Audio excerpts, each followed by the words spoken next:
Kita kada, kita mengabdi kepada dunia. Ibadah nomor 2. Bila ada waktu beribadah, bila tidak ada waktu kada. Yang penting hidupnya diurusnya dunia. Nah, lapah orang ini. Ini manusia lapah.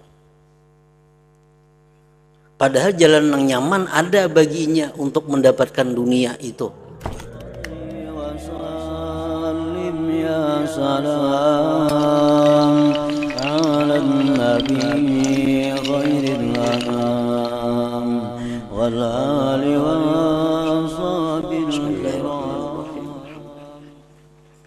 Ar-Rahmanir-Rahim, Maliki yaumiddin. Iyyaka na'budu wa iyyaka nasta'in. صراط الذين أنعمت عليهم.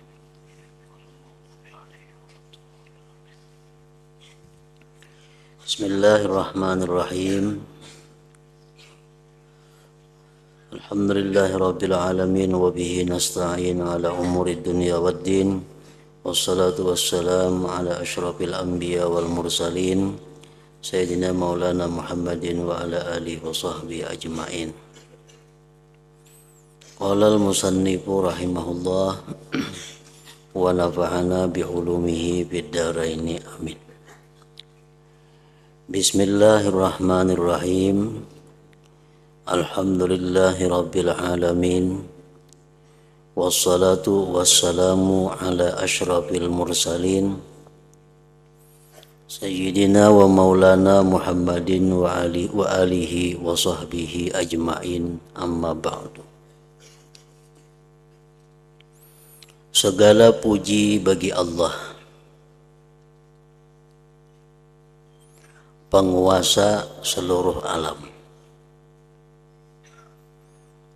baik alam manusia, alam malaikat, alamul hayawan, alamul jin, seluruh alam Allah penguasanya, yang maha bijaksana, Al-Hakim. Segala hukum yang ditetapkan oleh Allah Subhanahu wa ta'ala pasti di dalamnya itu ada mengandung kebijaksanaan daripada Allah Subhanahu wa ta'ala. Demikian pula segala perbuatan atau apapun yang diciptakan oleh Allah Subhanahu wa ta'ala itu adalah merupakan satu kebijaksanaan daripada Allah Subhanahu wa ta'ala.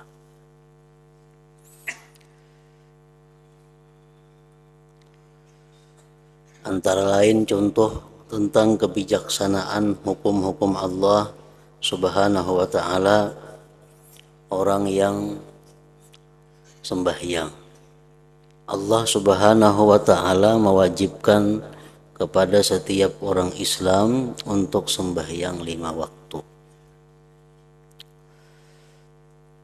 Nah, di dalam sembahyang itu sangat banyak mengandung kebijaksanaan daripada Allah Subhanahu wa ta'ala. Antara lain masalah waktu. Nah, orang-orang yang dalam keadaan sakit itu dapat kebijaksanaan dari Allah bahwa dia boleh menjamak sembahyang. Orang yang dalam keadaan musafir, maka dia dibolehkan sembahyang menjamak sekaligus meringkas. Nah, itu contoh tentang kebijaksanaan hukum Allah Subhanahu wa ta'ala. Orang yang kadakawa sembahyang berdiri dibolehkan sembahyang berduduk. Sembahyang berduduk kadakawa dibolehkan berhiring. Berhiring kadakawa dibolehkan bertilantang. Asal orang tersebut sembahyang. Orang yang kadakawa puasa karena sesuatu alasan yang benar dibolehkan kada puasa bulan Ramadan. Tapi dia mesti membayar di bulan-bulan yang lain. Nah, itu adalah kebijaksanaan daripada Allah Subhanahu wa ta'ala. Maha luas anugerahnya, maha luas anugerahnya, maha pemurah, maha menang.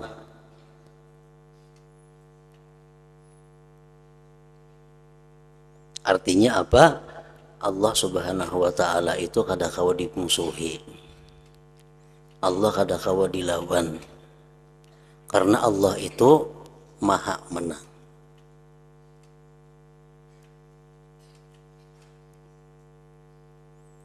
Allah Subhanahu wa ta'ala kadakawa dipintari, Allah ta'ala kadakawa dipolitiki, karena Allah maha menang.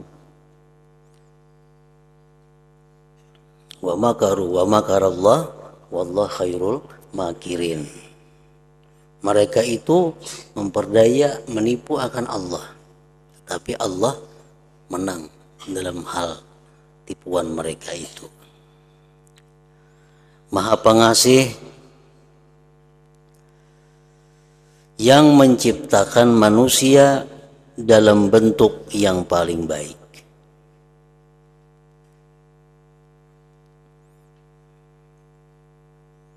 Itu adalah firman Allah.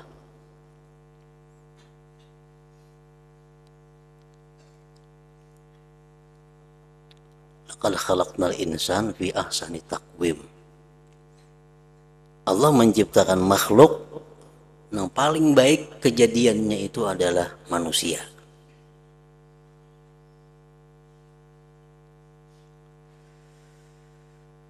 Dan menjadikan langit bumi dengan kekuasaannya, kudratnya,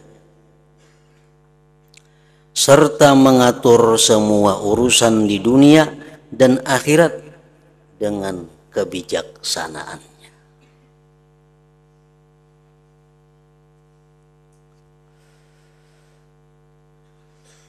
Baik mengatur urusan dunia, mengatur urusan akhirat, Allah kada terlepas daripada kebijaksanaannya. Dicontohkan dalam satu riwayat bagaimana kita melihat kebijaksanaan dari Allah Subhanahu wa ta'ala dalam waktu Allah menyidang dua orang manusia.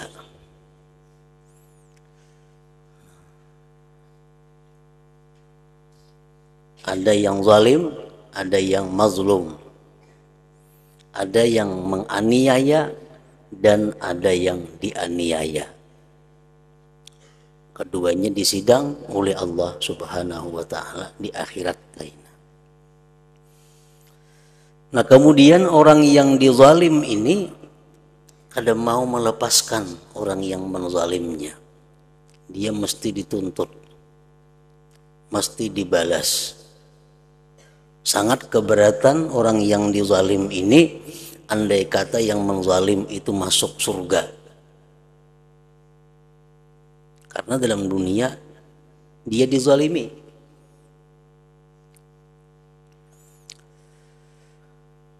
Allah Subhanahu wa ta'ala kalau menghukum ini orang dengan adil tanpa ada kebijaksanaan, maka orang yang menzalim ini matinya ke neraka.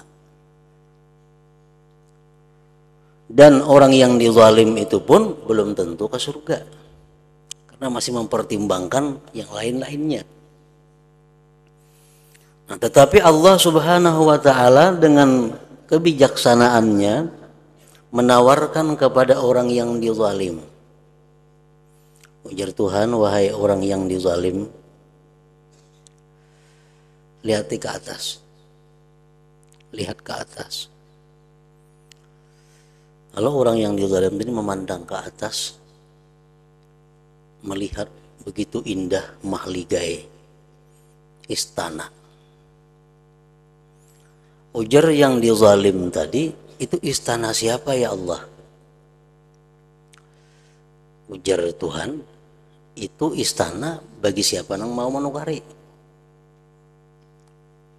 Liman a'tas saman, siapa yang bayar itu ampunnya.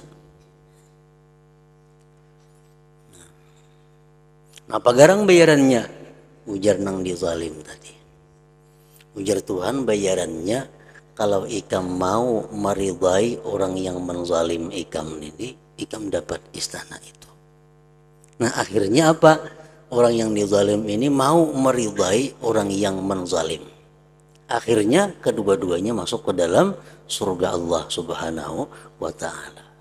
Nah itu contoh tentang kebijaksanaan Allah Subhanahu wa ta'ala yang maha bijaksana.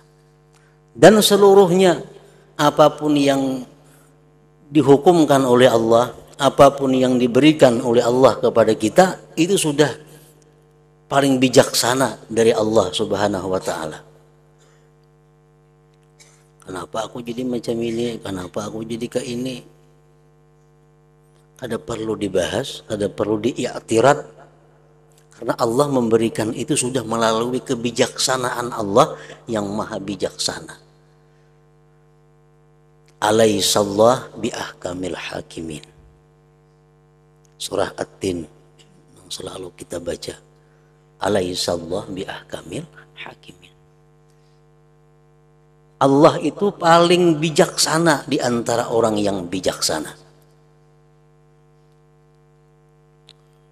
Oleh karena itu kita disunnahkan untuk membaca beberapa kalimat bala wa ana ala dzalika minas syahidin. Bila imam itu kan alaihissallahu bi ahkamil hakimin. Jangan langsung Allahu Akbar rukuk, baca dahulu bala wa ana ala dzalika minas syahidin. Hanya Allahu Akbar. Nah, apa artinya? Artinya ini membaca Quran menerangkan bahwa Allah itu paling bijaksana orang yang bijaksana. Lalu ujar kita, bujur, aku menyaksikan itu. Ujar kita, bujur, Allah itu orang yang paling bijaksana dan aku menyaksikan kebijaksanaan dari Allah Subhanahu wa ta'ala itu.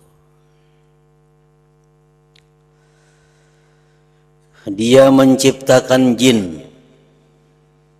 dan manusia hanyalah agar mereka beribadah kepadanya.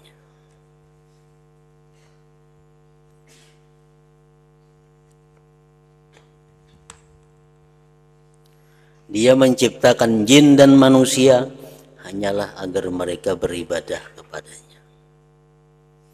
Allah menciptakan kita bukan untuk mencari harta. Allah menciptakan manusia bukan mencari kedudukan dalam dunia. Tapi Allah Subhanahu wa ta'ala menciptakan kita ini agar kita beribadah kepada Allah. Lalu kalau kita beribadah kepada Allah, kayak apa kita urusan dunia kita? Urusan pemakan kita, urusan mengungkusi hidup, kalau beribadah. Nah apabila Allah itu sudah menyuruh kita beribadah, semuaan urusan-urusan itu dicukupi oleh Allah Subhanahu wa ta'ala.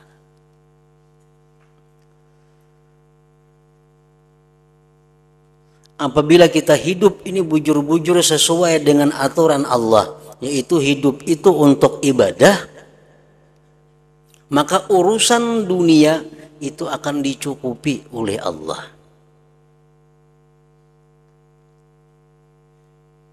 Baik makannya, baik pakainya, baik apa yang diperlukannya, asal untuk ibadah dicukupi oleh Allah. Maulah Allah menyuruh kita beribadah, tapi kadang mencukupi keperluan kita. Kadang mau, kadang bijaksana itu ngarannya. Ikam begawi di rumahku sehari 10 jam, mulai jam 6 sampai jam 4 umpamanya siang. Diberi makan di kada orang, diberi duit kada, pintar lah kita ngarannya. Nah, Allah maha bijaksana. kada mungkin, mustahil Allah menyuruh kita beribadah itu membiarkan kehidupan kita. Ini gawiannya mengaji, nuntut ilmu, sembahyang, beribadah, pada tahu urusan dunia. Ya apa makannya, ya belanjanya, pasti dicukupi oleh Allah. Tapi bila kita hidup ini menyimpang daripada aturan Allah, Allah tadi mengatakan bahwa manusia itu diciptakan untuk mengabdi kepada Allah.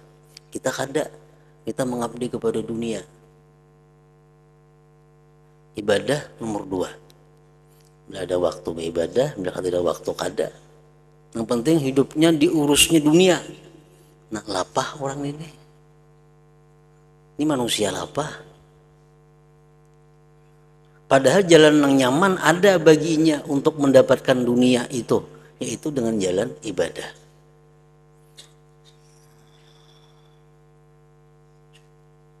Kenapa maka lapah? Karena di luar aturan. Allah sudah mengatur bahwa manusia ini dicipta untuk ibadah.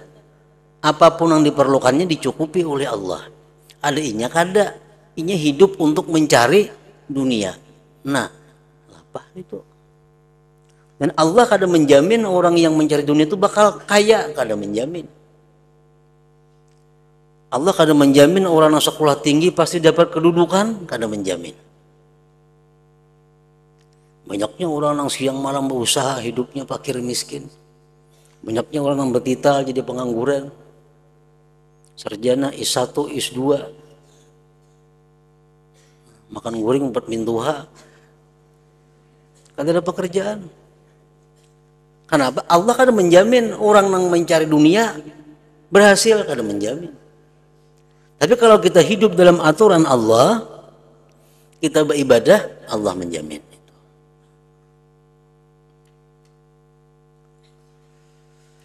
Dia menciptakan jin dan manusia hanyalah agar mereka beribadah kepadanya. Karena Allah demikian agung.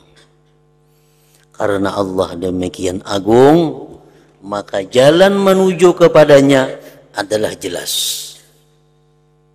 Allah itu maha agung, Allah maha besar, Allah maha kaya, Allah maha segala-galanya.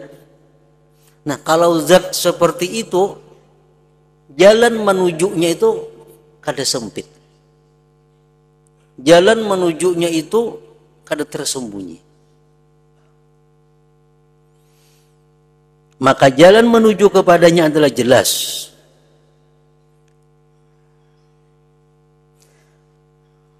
Di tempat kita umpamanya, di satu kabupaten, itu orang yang paling agung adalah bupati.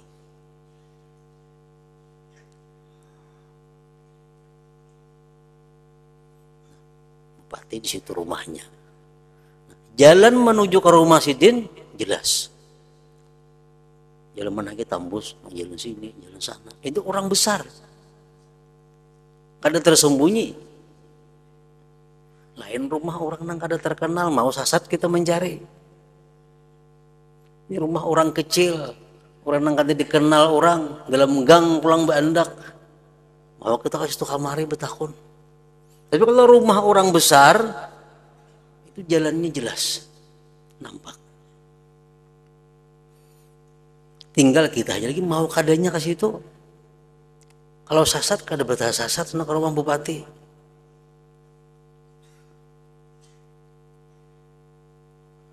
Karena Allah demikian agung, maka jalan menuju kepadanya adalah jelas bagi orang-orang yang menghendaki. Nah, hendaknya jelas. Menghendak.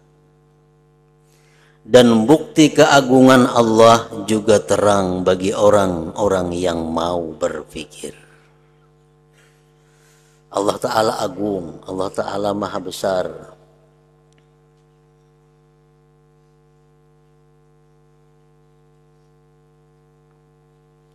Jelas kebesaran Allah. Tapi bagi mau yang berpikir. Imam Ja'far As-Shadiq ditanya oleh muridnya, wahai Imam, Allah itu seringkali dikatakan maha besar, Maha besar dari apa? Berapa kali kita sehari Allahu Akbar, Allahu Akbar, Allah maha besar. Maha besar dari apa? Apakah maha besar dari malaikat, maha besar daripada aras, maha besar daripada surga, maha besar dari apa? Imam Ja'far As-Shadiq menjawab, Allah itu akbaru min ayyusaf. Allah itu maha besar dari bahwa dijelaskan. Kada mampu kata-kata untuk menjelaskan tentang Allah itu. Kada mampu isyarat apapun untuk menunjukkan, untuk merincikan tentang Allah. Nah, itu artinya maha besar. Kehabisan kata-kata kita kada kau masih menjelaskan Allah tuh kayak apa modelnya, kayak apa zatnya. Jangankan kita Allahnya, nikmat Allah aja kalau kita menghitung kada cukup. Menjar laut sebagai tintahnya, pohon-pohon sebagai pulpinnya, karing itu kada habis lagi nikmat Allah. Itu hanya nikmatnya. Nah, ampun nikmat lebih lagi. Jadi Allah itu maha besar dari bahwa dijelaskan, disifatkan. Bukan artinya Allah maha besar nang kenal macam itu, kada macam itu artinya.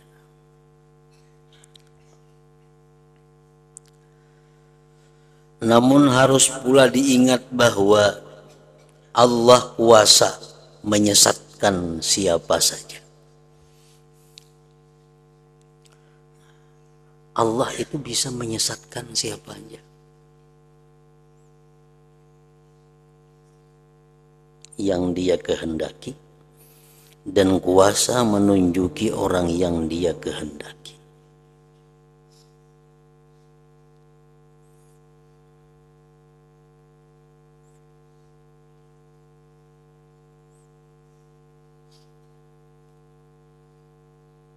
Orang yang kafir, orang yang menentang Allah, satu mat Allah hendak memberi hidayah jadi berislam, jadi menuntut ilmu, jadi alim, jadi wali. Orang yang sudah titelnya wali Allah, satu mat saja Allah menghendaki matinya su'ul khatimah.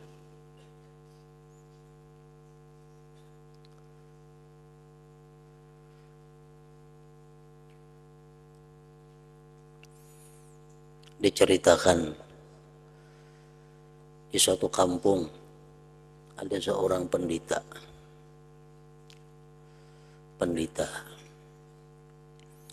Jadi ujar pendeta itu kepada muridnya, "Kayaknya bila aku mati,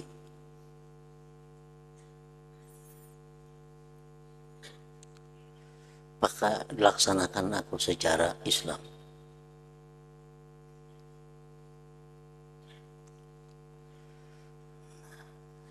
Artinya, ya pendeta, bila aku mati mandi aku, kapani aku, buat dalam tabala, bawa ke hutan. Nah, kayaknya di hutan tuh ada kena orang bawa pati. Hurupakan pati ini tuh bawa ke sini. Pati itu dikuburkan secara Kristen, secara Nasrani.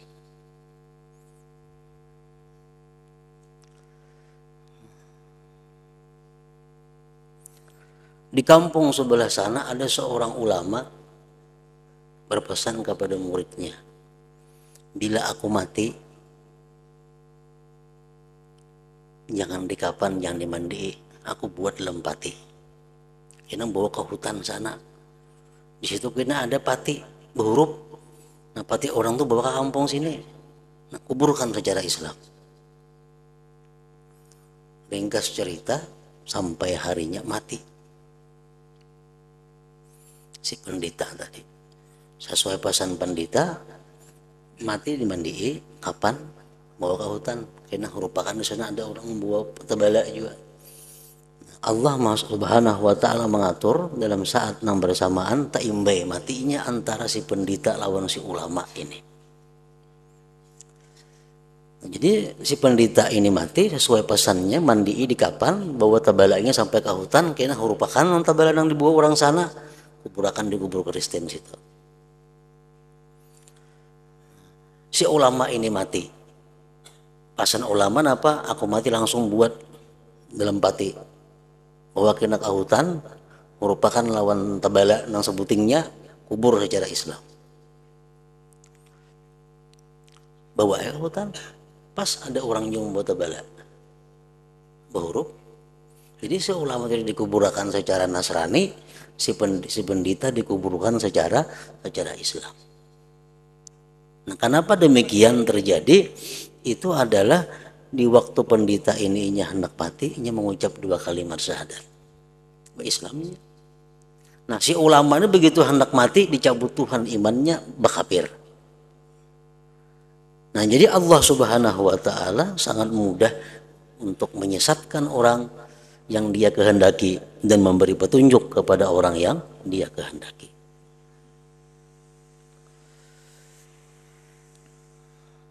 Namun harus pula diingat bahwa Allah kuasa menyesatkan siapa saja yang Dia kehendaki dan kuasa menunjuki orang yang Dia kehendaki. Dia Maha tahu mana orang yang patut menerima petunjuknya. Allah tahu bujur, ini yang patut menerima hidayah, ini kada patut. Orang berdoa bading, bertiga bading, sarumah, sakalambo, sabamakanan, guring, witan sama, mama, abah sama. Tapi saya kong ka ini kelakuannya, saya kong ka ini, saya kong penuntut ilmu apa ibadah. Allah mengetahui, ini orang yang patut diberi hidayah, ini kada patut diberi hidayah. Semoga rahmat ta'zim senantiasa tercurah kepada pemimpin para utusan Nabi Muhammad sallallahu alaihi wasallam dan melimpah kepada keluarga beliau yang baik serta suci perbuatan dan hatinya. Mudah-mudahan Allah menjadikan keagungan pada diri Nabi dan keluarganya sampai hari pembalasan amal. Ketahuilah wahai saudaraku, semoga Allah melimpahkan keberuntungan kepada kalian dan diriku untuk bisa memperoleh keridhaannya Allah Subhanahu wa taala. Ketahuilah bahwa ibadah itu sebenarnya merupakan buah ilmu. Ibadah itu buah daripada ilmu. Namun orang kada berilmu, kayak apa hendak beribadah?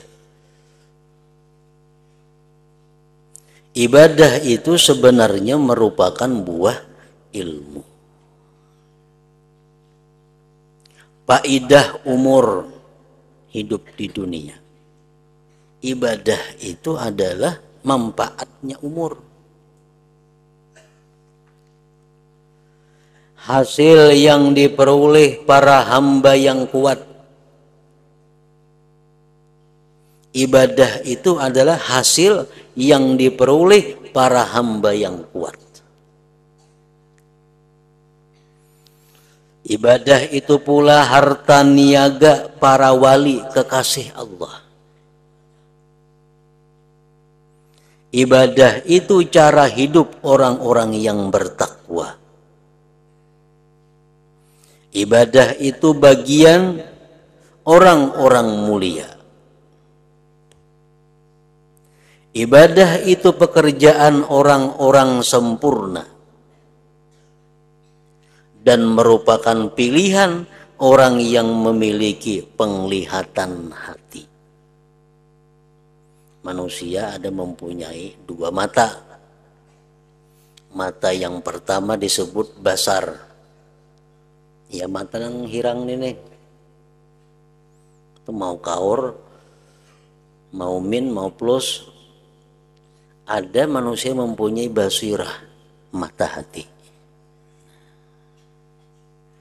Orang-orang yang mempunyai penglihatan hati itu, mereka menganggap bahwa ibadah itu adalah merupakan pilihan. Ibadah itu merupakan pilihan. Yang lainnya sampingan.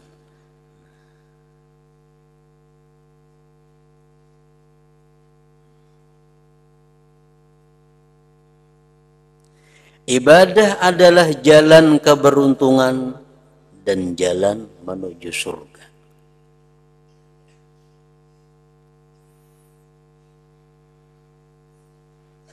Nah, jadi orang-orang yang memiliki penglihatan hati, ibadah itu utama. Ibadah itu pilihan. Apapun pekerjaan-pekerjaan lain, kalau itu bertentangan dengan ibadah, dikalahkan yang lain. Kenapa? Karena ibadah itu pilihannya dan inya hidup dicipta untuk ibadah.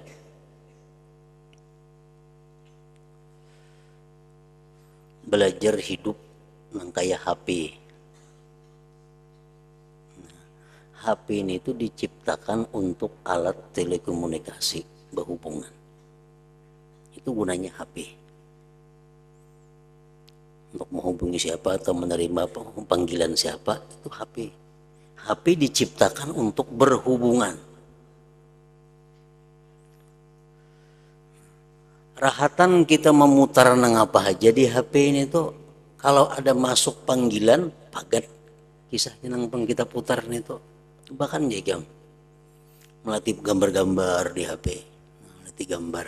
Ada panggilan masuk, hilang gambar nih tuh, panggilan nang timbul. Kenapa? Karena HP dicipta untuk urusan panggil memanggil. Tujuan utamanya itu. Kita mah SMS kata mengate, kerahatan mengate SMS. Datang telepon, pagat itu timbul ngaran orang itu masuk, nah ini memanggil si anu. Kenapa nih tuh? Karena HP itu dicipta untuk urusan itu, yang lain tuh sampingan. Nah kayak itu aja manusia jaka macam HP ini tuh dicipta untuk ibadah. Apapun pekerjaannya, bila datang waktu ibadah, selesai yang lain dulu, ibadah birisakan. Nah, jadi hidup itu sesuai dengan apa diciptakan. Diciptakan untuk apa? Allah mengatakan bahwa manusia dicipta untuk ibadah. Orang yang punya mata hati mengatakan bahwa ibadah itu adalah pilihan mereka, maka lain pada itu nomor selanjutnya.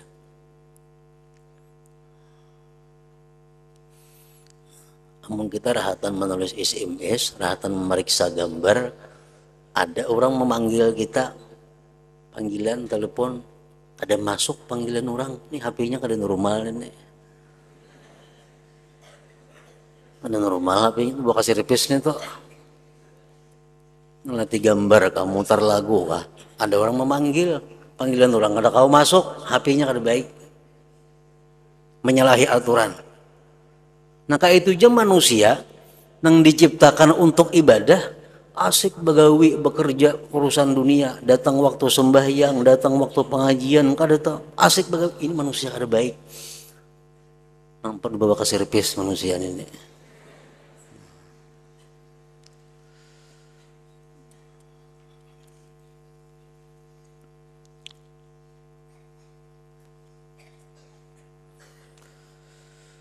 Allah Ta'ala berfirman, wa ana rabbukum fa'budun. Artinya, aku adalah Tuhan kalian. Aku adalah Tuhan kalian. Karena itu, beribadahlah kalian kepadaku. Beribadahlah kalian kepadaku. Rabbukum itu artinya Tuhan. Maksudnya apa? Ngaran Tuhan itu apa? Allah mengaku kepada kita, ya Tuhan, ana rabbukum, aku adalah Tuhan kalian. Bahasa Arabnya Rabb, Tuhan menjadi kita. Padahal Rabb itu artinya bukan sekadar itu.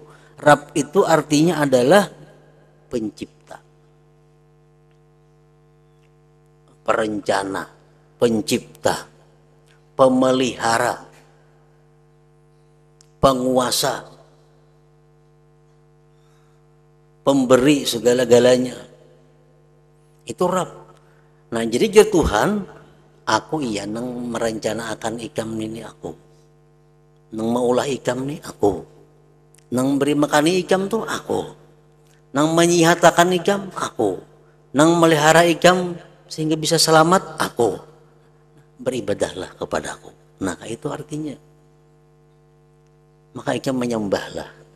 Mengkada paham arti menyembah itu, maka ikam maasi-asi lawan aku artinya. Karena aku nang maulah ikam nih, aku nang beri makan ikam, aku nang beri duit, aku nang menyehatkan, aku menjaga siang malam, aku gitu Tuhan. Aku nang patut ikam sembah, aku nang patut ikam taati, aku nang patut ikam hiraukan. Nah, wa ana rabbukum fa'budun. Aku adalah Tuhan kalian. Karena itu beribadahlah kalian kepadaku.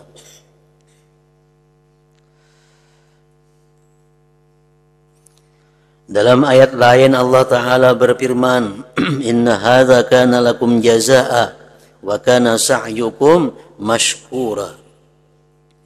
Artinya sungguh surga dan kenikmatannya ini diperuntukkan bagi kalian sebagai balasan amal usaha kalian di dunia. Aku ridha dan aku terima.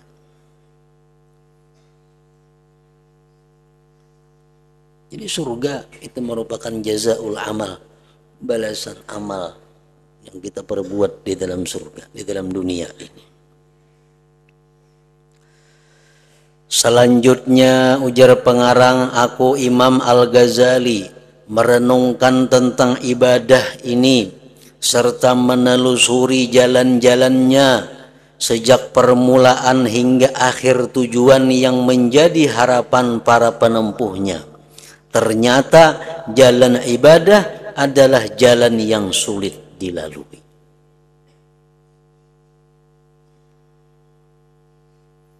Aku kesian sudah meneliti, memperhatikan. Ternyata ibadah itu jalan yang sulit dilalui. Banyak tanjakannya, bersangatan kepayahannya, jauh jaraknya, besar mara bahayanya, tidak sedikit rintangan dan halangannya, terkepung kebinasaan dan penuh penghadang, banyak musuh dan penjegal, sedikit sekali teman dan pengikutnya. Nah, itu ibadah sekalinya kayak itu.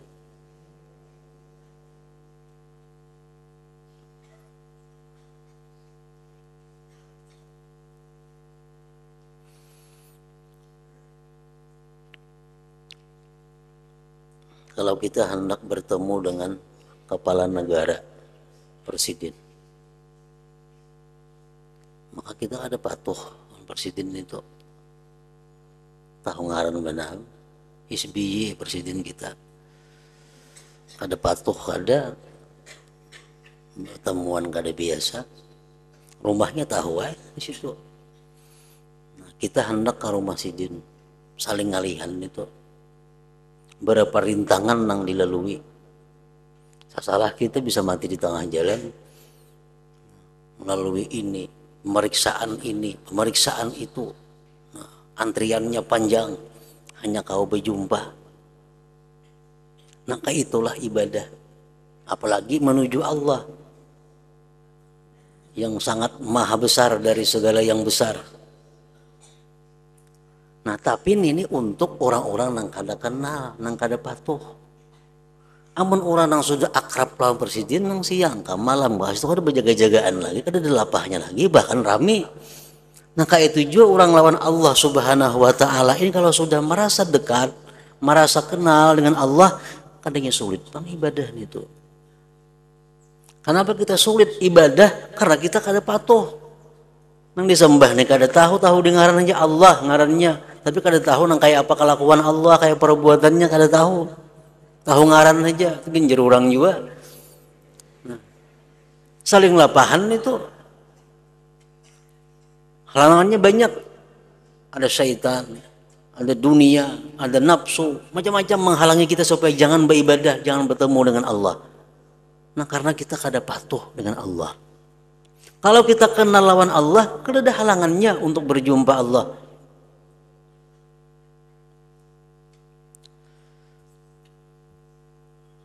Memang begitulah seharusnya. Sebab ibadah adalah jalan menuju surga. Keadaan demikian sesuai dengan apa yang disabdakan oleh Rasulullah sallallahu alaihi wasallam, ala wa innal jannata huffat bil makari wa innan nara huffat bisyahawat.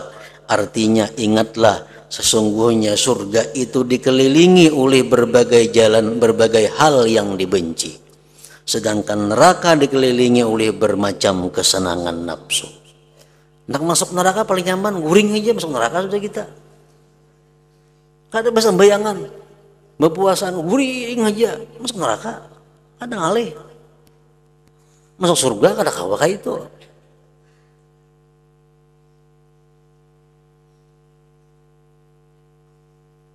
Jadi kalau kita hendak masuk neraka tuh banyak aja nama antarakan.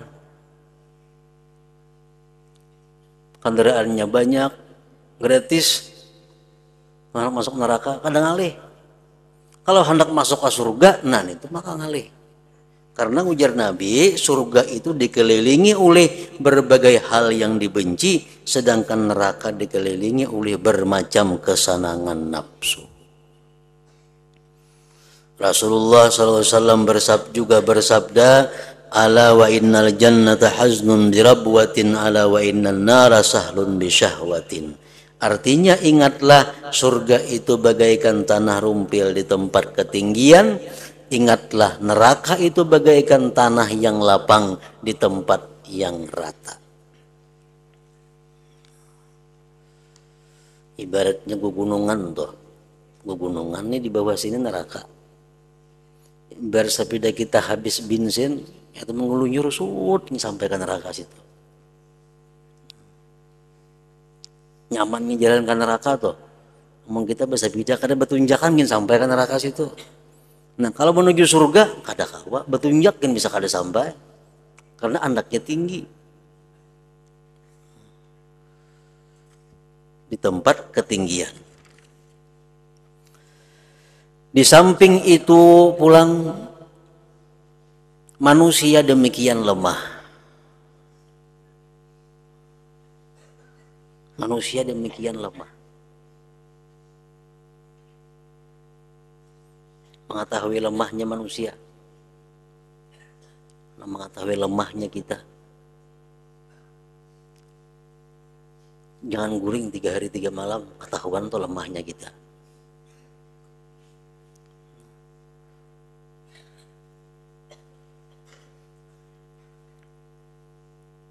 Jangan makan, jangan minum sekian hari.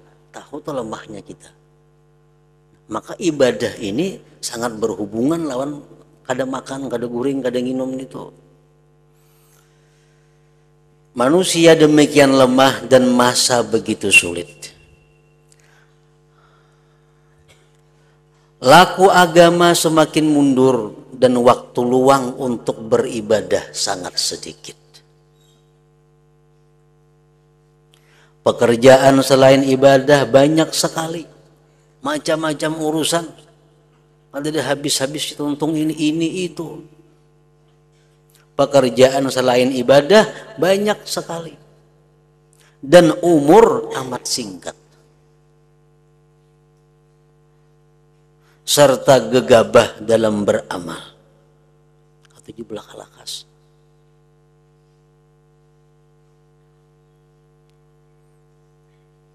Sedangkan zat maha peneliti Allah sangatlah waspada. Kita ketujuh beribadah itu bergasa-gasa. Padahal tukang juri ini orangnya teliti benar. Batas hidup begitu dekat. Tetapi jarak yang mesti ditempuh masih jauh. Yang bekalnya harus berupa taat kepada Allah Subhanahu wa Ta'ala. Dan kalau sudah terlanjur liwat, tidak lagi dapat dikembalikan. Kada kawa dirili lagi. Dirila itu kada kawa diulang, kada kawa. Kita liwat sudah, kada sampat lagi. Umpamanya kita yang maghrib biasa membaca Subhul Munjiat. Kesibukan-kesibukan dunia kada terbaca. Kalau kita mau ulang lagi, kada kawa lagi. Kenapa? Waktu kada mau mundur. Waktu kada mau mundur. Malam isuk kena mbah maghrib. Nah untuk malam isuk juga bacaannya. Kada kawa lagi diisi lawan nang ini kada muat lagi jamnya.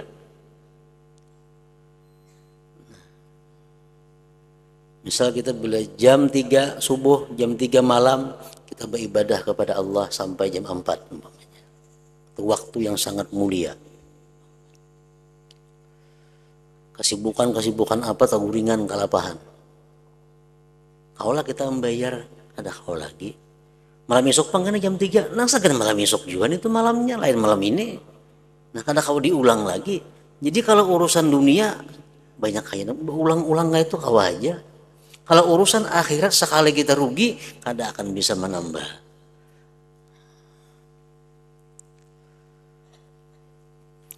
Dan kalau sudah terlanjur lewat tidak lagi dapat dikembalikan.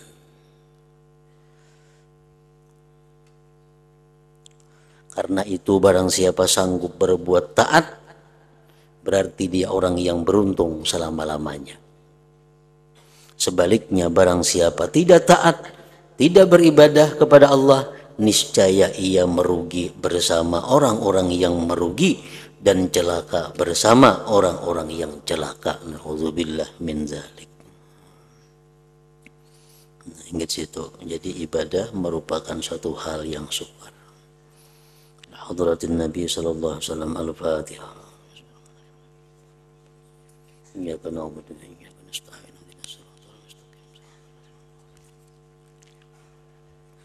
Bismillahirrahmanirrahim. Alhamdulillah rabbil alamin. Allahumma salli wa sallim wa barik ala sayyidina Muhammad wa alihi wa sahbihi ajma'in. Allahumma ighfir lana ma akhta'na wa ma ta'ammadna wa ma asrarna wa ma a'lanna wa ma anta a'lam bihi minna antal muqaddim wa antal muakhir la ilaha illa anta. Allahumma nafa'na bima 'allamtana wa 'allimna ma yanfa'una wa zidna fahman wa ilman wa hudan wa tawfiqan bi rahmatika ya arhamar rahimin. Sallallahu alaihi wasallam Muhammad wa alihi wasallam.